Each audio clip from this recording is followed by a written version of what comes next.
God himself has given. No, this is not God. This is not God. How can the God say like that? Oh, my son, don't say that.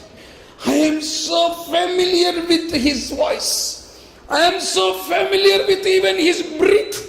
When the Lord begins to say something, I know it is not a mistake. No, Papa, don't do this to me. My son, oh Lord, help me, Lord. My son, do you know what I believe? I believe even if I kill you, my God has power to raise you up again and bring me back like you. I believe this, my son.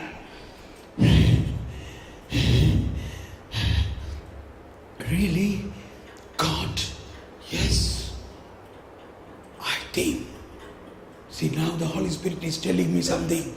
Now, this is the moment of a transfer of faith into the next descendant.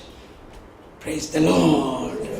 This faith what Abraham had, Abraham believed that my God has power to raise the one who died, the one who is killed. How to transmit this to the next generation? This is probably the point when Abraham said to Isaac, my son, I believe what God has spoken to me, he will fulfill. He will never change his promise. To fulfill that promise, I believe he has power. He is almighty. He is the creator God. He creates everything from nothing. He can recreate by raising the dead, I believe. Then Abraham's eyes, Isaac's eyes opened. He received a new dimension of faith. And he said, yes, Papa, now I come to believe that. Yes, our God will fulfill his promise. For that, he will raise me up even after I die. And that is what Jesus was always speaking. They will kill me, but on the third day I will rise again. Praise the Lord. Praise the Lord. And now with that faith, Isaac is giving himself. Yes. And his hands are tied, his legs are tied. He is kept on the altar. He is kept on the altar, but still doubts are coming probably in him. How can God say to kill me, Papa? How can? It may not be God. It may be the devil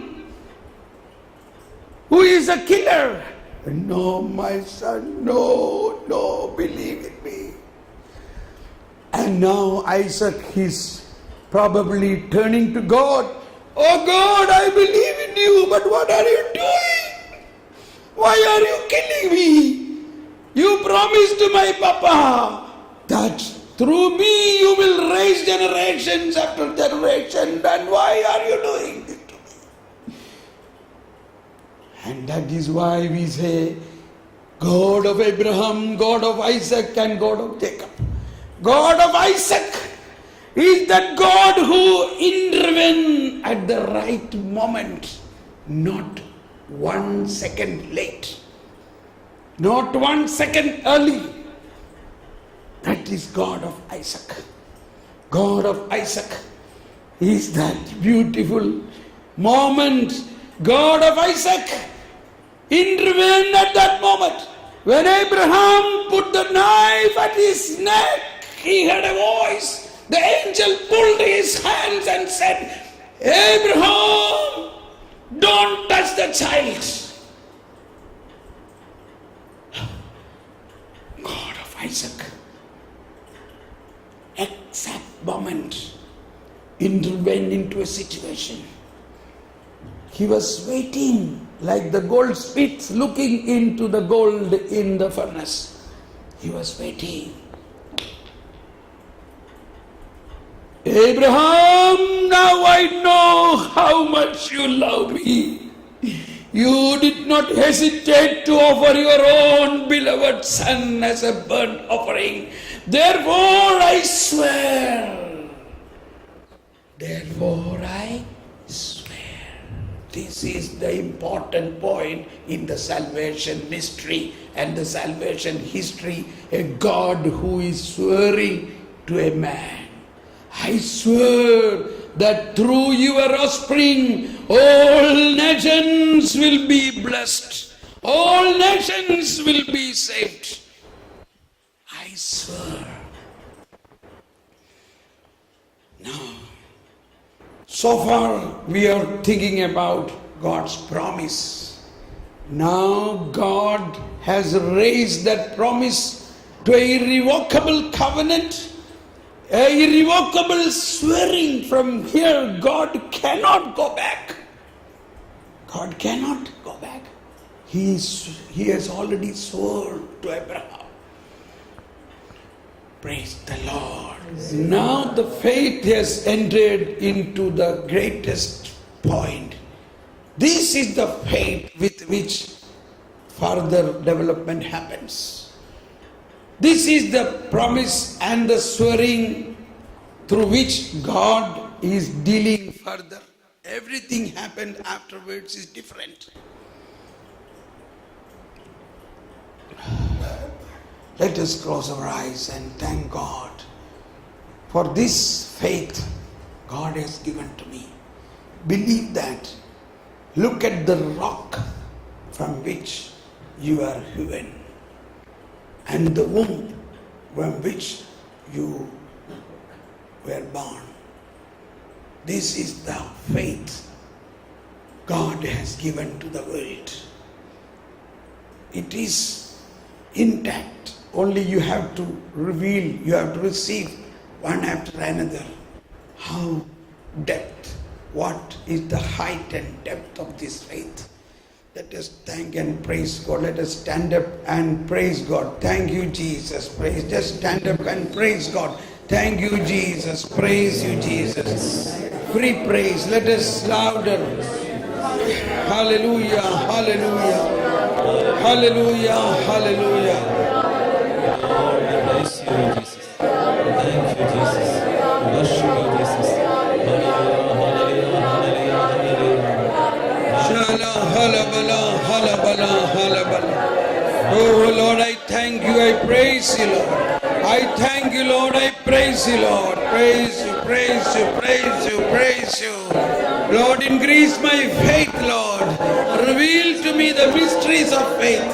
Reveal to me the mysteries of faith. Help me to pass the tests. Help me to pass my test.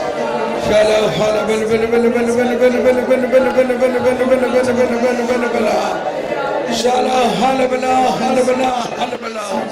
Shala halabala halabala halabala. Oh Holy Spirit, take control. Oh Holy Spirit, take control. Oh Holy Spirit, take control. Shala halabala halabala. Shala.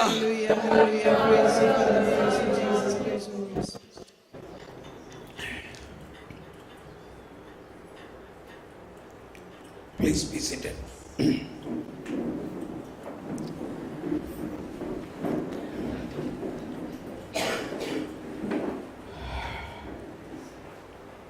Is there anybody here getting an inspiration to say something?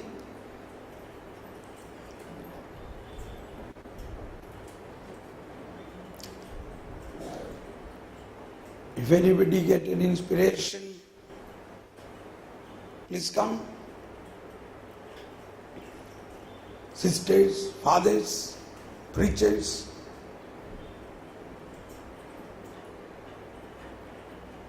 Okay.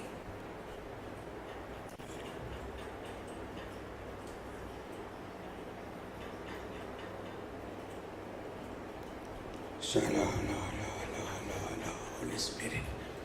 Oh, Holy Spirit.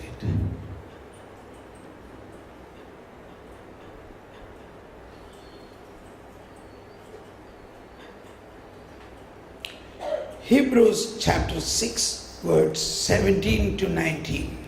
Hebrews chapter 6, verse 17 to 19. Hebrews chapter 6, verse 17 to 19 says, please read. So when God wanted to give the heirs of his promise an even clearer demonstration of the immutability of his purpose, he intervened with an oath, so that by two immutable things in which it was impossible for God to lie, we who have taken refuge might be strongly encouraged to hold fast to the hope that lies before us. This we have as an anchor of the soul, sure and firm, which reaches into the interior behind the veil, where Jesus has entered on our behalf as forerunner, becoming high priest forever according to the order of Melchizedek. Praise the Lord. Praise the Lord. Let us repeat that. Shall we read it louder? Please read that again. 17 onwards. So when God wanted Yes, everybody. So when God wanted to give the heirs of his promise to give the heirs of this promise an even clearer demonstration even clearer demonstration of the immutability of the immutability of his purpose, of his purpose, he intervened he intervened with an oath, so that by two immutable things two immutable things in which it was impossible for God to lie, we who have taken refuge might be strongly encouraged to hold fast to the hope that lies before us. This we have as an anchor of the soul, sure and firm, which reaches into the interior behind the veil. Praise the Lord. So, the first thing or the main point here, St. Paul says, our faith is a gift of God, but God has raised that with a strong two immutable points. What are the two immutable points? First is God's promise, and second is God's oath. So, if your faith have to be strong, unwavering, that is the language used, your soul will be anchored. Anchor. A ship reaches the shore, then what is the first thing they will do? They will put the anchor down, and this anchor grip the soil down deep under the sea, and then the ship cannot move on here and there. Ship is anchored. So also our soul should reach to the destination and of faith and anchored. If you hold on to these two immutable things, then you are anchored. These two things. Not because of our action or because of our sin. Whatever may be your sin, all that Jesus will take away. But what Jesus expects from you? Trust in me. Believe in me. Is your soul is anchored with me? I have promised you this, and I have made an oath to Abraham, your father. And all what I have promised and what I made an oath to him, I will fulfill. This is our faith. And this is what echoing in the first chapter of Luke, when Mother Mary sing that prophetic song of Magnificat, and Benedictus, rather the prophetic song of Zechariah. In both this song, the Holy Spirit is referring to this promise and the oath. Luke chapter 1, Verses 46. let me see, is it maybe 55? What is 55? According to his promise to our fathers. Yeah, according to, so Mary's prophetic song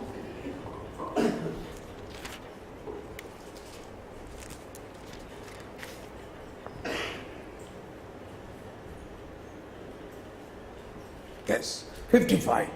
Come on, Luke 1:55 says, According to his promise according to his promise to our fathers, to Abraham, and to his descendants forever. What is happened to Mary now? What is that happened to Mary now? Mary remained with her. Wait.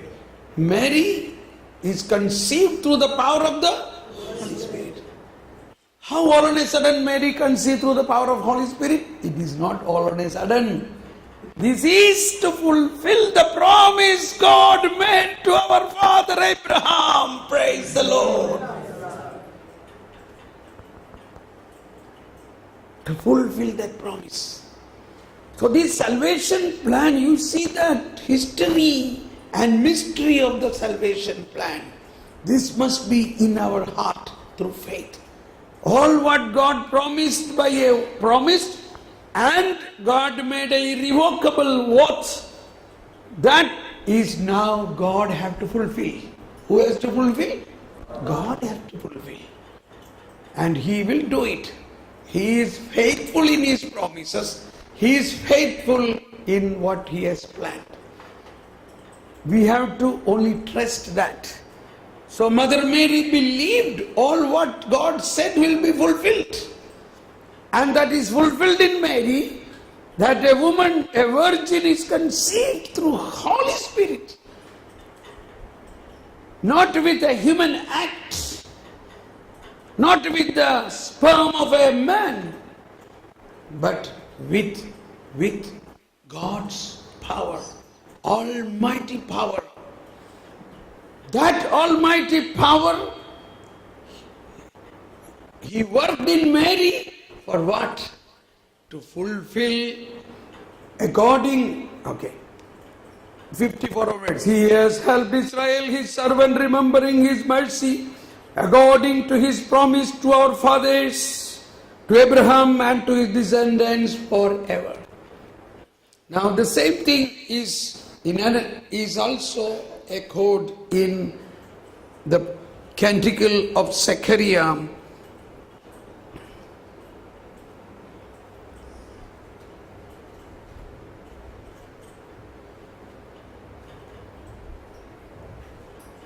Where is it? Yeah. Correct. To show mercy to our fathers, 72. Luke 1:72. To show mercy to our fathers and to be mindful of His holy covenant and of the oath He swore to Abraham, our father, and to grant us the rescued from the hands of enemies. So, the salvation plan is now become more and more clearly revealed and more established. But this is going to establish in each one of us, but not because of our idea. You have to only believe like what Abraham believed. And we have been given that faith as a gift. Now what you want God to do?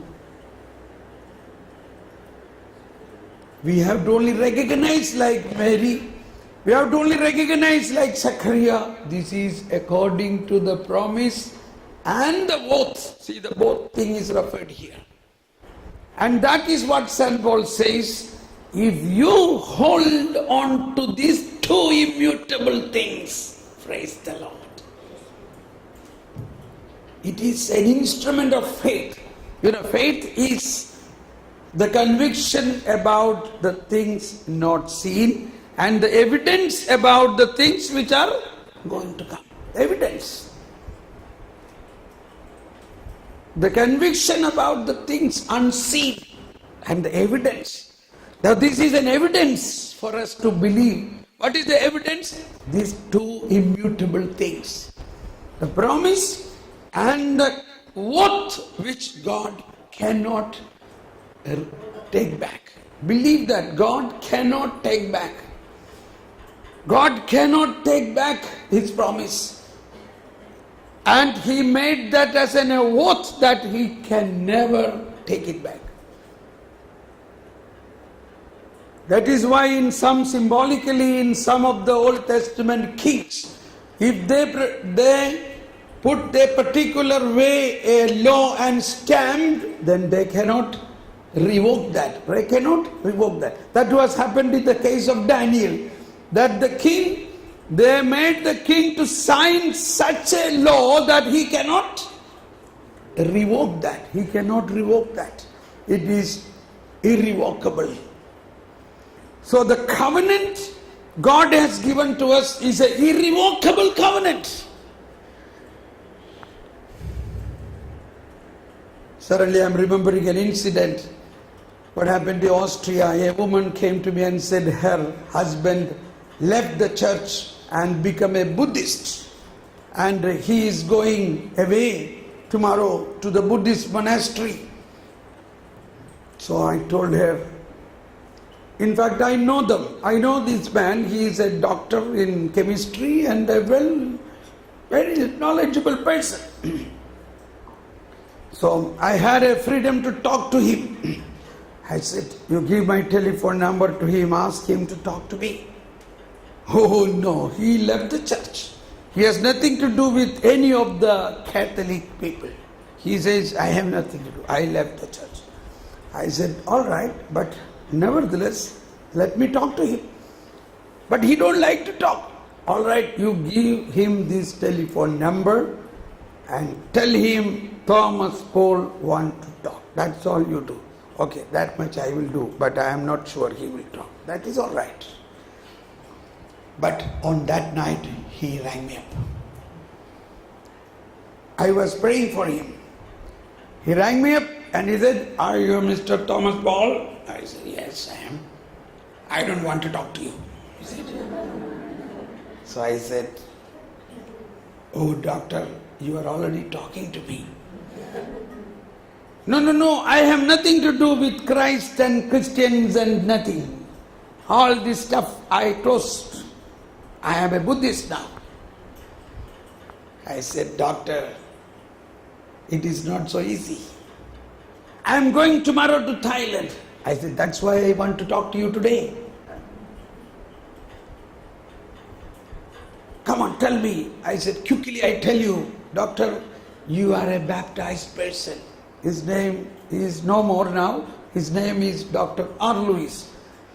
Dr. R. Lewis, you are baptized. You are a baptized Catholic. Do you know, when you were baptized, Christ has put a stamp on your soul, which is an irrevocable stamp. Even Christ cannot take it away.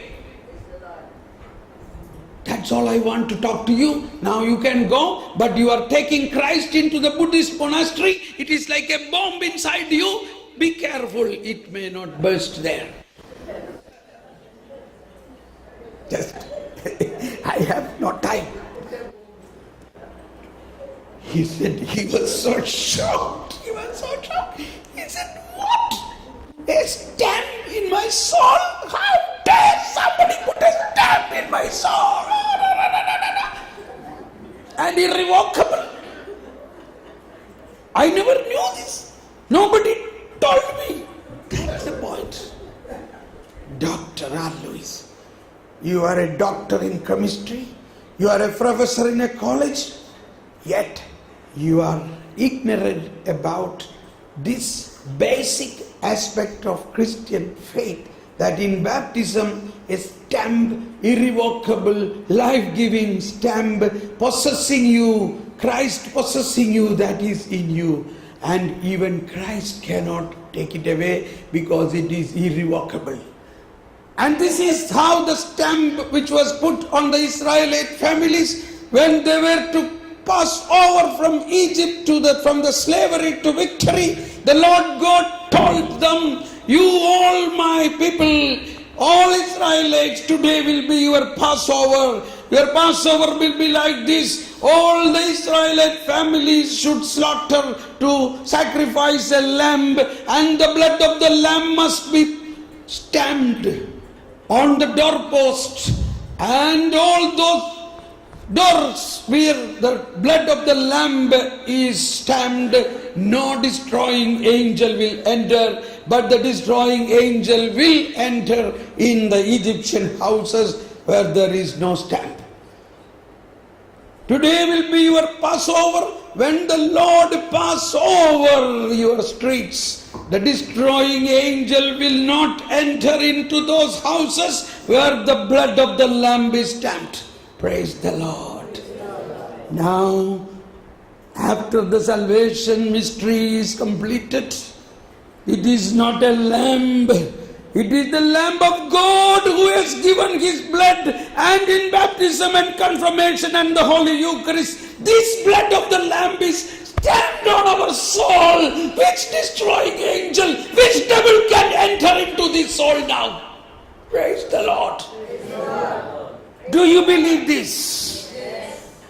That is our faith. And he says, no one spoke about this to him. That is the reality today also. We are Christians. We are stamped with the blood of the Lamb. But many do not know what it is. And what is the power of that stamp? That irrevocability. Jesus said in John chapter 10:27 onwards. John 10:27 said, my sheep listen to my voice. My sheep listen to my voice.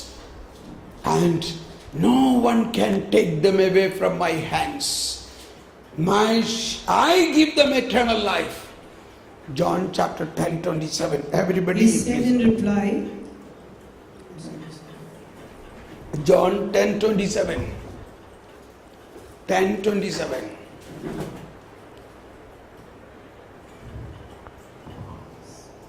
my sheep hear my voice. My sheep hear my voice. Everybody louder, please. My sheep hear my voice. Yes. I know them. I know them. And they follow me. They follow me.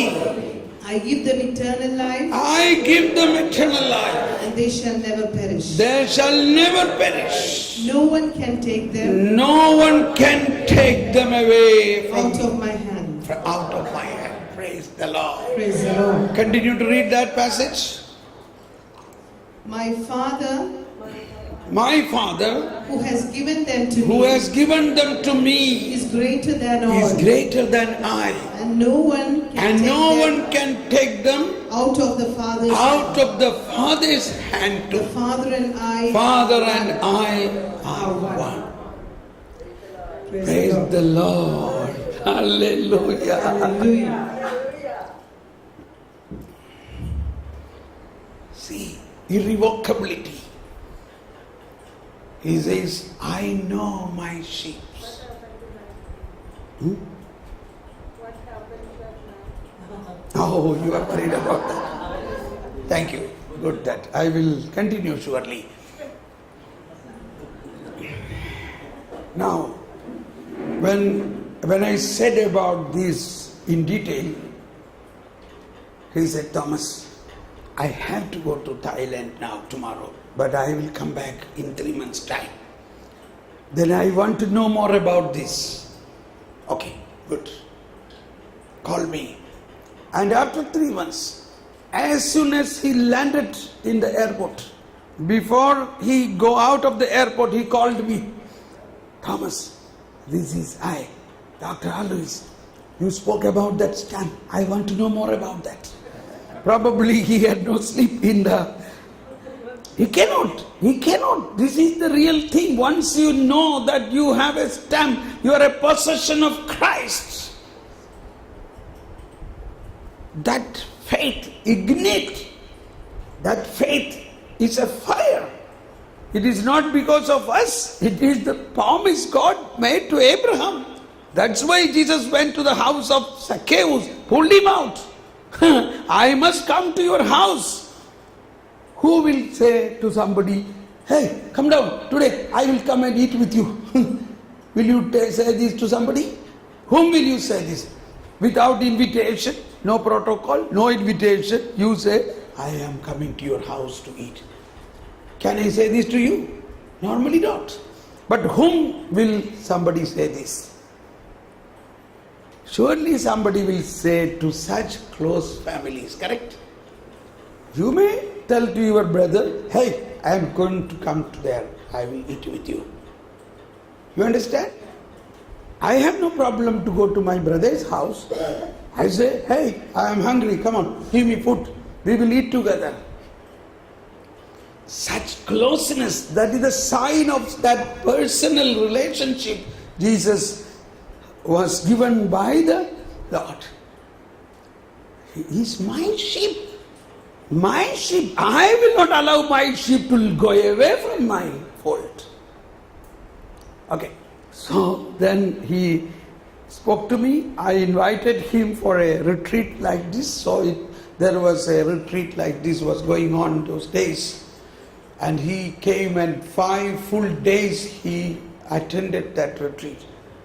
And he was crying and saying, Thomas, how ignorant I was. I realized this. What a beautiful teaching in the Catechism of the Catholic Church. Then he confessed, he renewed his baptism, and he became a very good Catholic. So today, this is again a aspect. That's why I said, Jesus said, baptize them and teach them. Teach them. This is what our Divine Center is doing. We are not baptizing, we are teaching those who are baptized. For all this, you see, in Kerala, there are more than 150 retreat centers. Every week, so many people are gathering. It is a plan of the Holy Spirit to fulfill this thing, teaching. They should understand what that they received. But it is a process. There are elementary, first standard, second standard, like that we are growing. So we have Bible course here, longer days, not one retreat, 2 retreat, different types of retreat. All this is required. It is such an area. You see, I am now going to be 63 years old. From my childhood onwards, I was directed in a very good Catholic direction. In this Divine Retreat Center, many years back, I was preaching in the main stage of Malayalam session all 5 full days. It was a record-breaking audience, nearly 28 to 30,000 people. I remember the first day I was in the building very near to that gate in the balcony. I was given the room there to stay. I heard suddenly a big noise of crowd and pushing and pulling, shouting, screaming. I said, what's happening? At the gate, then I looked from the balcony. There is a big security problem. Security in the gate is only 1 man or 2 people. How can they control the crowd? They closed the door. They said, now the retreat is full. We cannot enter any more than 25,000 people. We have no place, no bed, nothing. And the people started jumping the gate. How can they control? And what for they have come? For holiness retreat by Brother Thomas Paul. The theme of the retreat was holiness. That's what touched me. Why people are so much after holiness? That is the work of the Holy Spirit. So this became a news. So my papa, my father, now he is no more. He thought of coming and see how his son is preaching. Why so much crowd coming? So he came. He sat there. He was a good Bible student, rather, he learned Bible very good himself. Every day he read and explained us also Bible. So the fathers invited him to speak few words. So he came to the stage and he spoke something, and concludingly he said a very important point. He said was this: my dear friends, this boy, when he was born, I was kneeling down on the next door and was praying. I was waiting for his first cry. And when his mother delivered him, when I heard the first cry, I offered that to the Lord, and that is the voice you are now listening. Praise the Lord. Oh, what a glory. Hallelujah. So, like that, I grew up, and my father used to say, just before his death, he had a very close, he began to speak to me lot and lot about St. Paul, St. Augustine. You know what St. Paul says? It is not I, but Christ lives in me. It is not you, but Christ lives in you. Next day he died. So it was something like his sentences just before death, you know. So, why I began to say this?